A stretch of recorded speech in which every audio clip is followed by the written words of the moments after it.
అందరికీ నమస్కారం. Welcome to insight India with Bhogi. భారత సోలార్ రంగానికి అమెరికా నుండి ఊహించని షాక్ తగిలింది. అమెరికా అధ్యక్షుడు డొనాల్డ్ ట్రంప్ భారత్ నుండి వచ్చే సోలార్ ప్యానెల్స్ పై ఏకంగా 126% దిగుమతి సుంకాలు విధిస్తున్నట్టు ప్రకటించారు.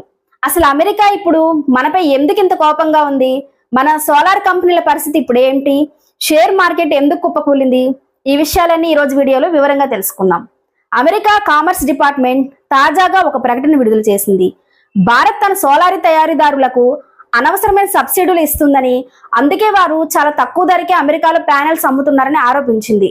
దీన్నే టెక్నికల్ భాషలో కాంట్రవైలింగ్ డ్యూటీ సివిడి అంటారు. ఈ సుంకం దాదాపు 125.85% గా ఉండబోతుంది. అంటే 100 రూపాయలు విలువ చేసే ప్యానెల్ పై 126 రూపాయలు ట్యాక్స్ పడబోతుంది. దీనివల్ల అమెరికాలో భారత్ సోలార్ ఉత్పత్తులు చాలా ఖరీదైనవిగా మారుతున్నాయి. ఈ వార్త రాగానే భారత స్టాక్ మార్కెట్ లో సోలార్ కంపెనీలు చిగురుటాకుల్లో వణికిపోయాయి.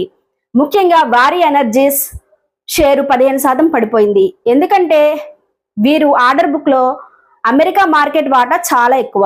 విక్రమ్ సోలార్ మరియు ప్రీమియర్ ఎనర్జీస్ షేర్లు కూడా 7% నుండి 10% వరకు నష్టపోయాయి.